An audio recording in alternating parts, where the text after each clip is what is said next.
Hi అందరికీ. Consistency అంటే ఏంటో నాకు నేను చూపించుకోవాలనుకున్నా. మళ్ళీ ఒకసారి లైఫ్‌లో అరౌండ్ 7, 8 ఇయర్స్ అయిందనుకుంటా కన్సిస్టెన్సీగా ఒక టాస్క్ చెయ్యడం స్టార్ట్ చేయబట్టి. అంటే స్కూల్‌లో, కాలేజ్‌లో ఉన్నప్పుడు ఆ మోటివేషన్ ఫస్ట్ రావాలి, బాగా చదవాలి. ఆ మోటివేషన్ వల్ల కన్సిస్టెన్సీగా వర్క్ చేసేదాన్ని, చదువుకునేదాన్ని. వన్స్ కాలేజ్ అయిపోయాక, స్టడీస్ అయిపోయాక ఇంకా కన్సిస్టెన్సీ అనే మాటే వదిలేసాను. జాబ్ వచ్చింది, ఏదో లైఫ్ వెళ్తుంది అలానే ఉండిపోయా. యూట్యూబ్ స్టార్ట్ చేశాను. అంటే ఇది డబ్బుల కోసమే. అది డబ్బులెప్పుడొస్తాయో మనకు తెలియవు. మానిటైజ్ అవ్వాలి. చాలా పెద్ద టాస్క్.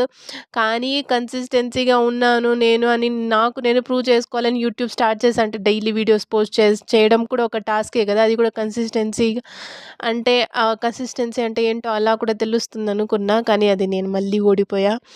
ఇలా చిన్న చిన్న టాస్కులు చేసుకుంటున్నా. ఇంట్లో బట్టలు సర్దేయడము, బట్టలు ఉతికేయడము, ఎక్కడైనా వాటర్ పెడితే అవి తుడిచేయడం, అలాగే వంట చేసుకుంటున్నా ఆఫ్టర్‌నూన్‌కి.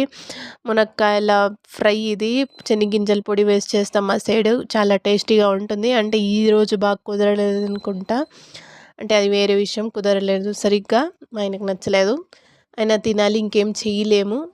నిన్న కర్రీ ఉంటే, నిన్న నైట్ అలసందల కర్రీ ఉంటే, ఇంకా ఈ మునక్కాయల తాలింపు, అన్నము విడివిడిగా వేడి చేసుకున్న అలసందల కర్రీ తినేసాము. ఓకే. మరి చూద్దాం మరి నెక్స్ట్ వీడియో ఎప్పుడు పోస్ట్ చేస్తానో. Thanks all. Thank you for your support. Please like, share, subscribe. Bye.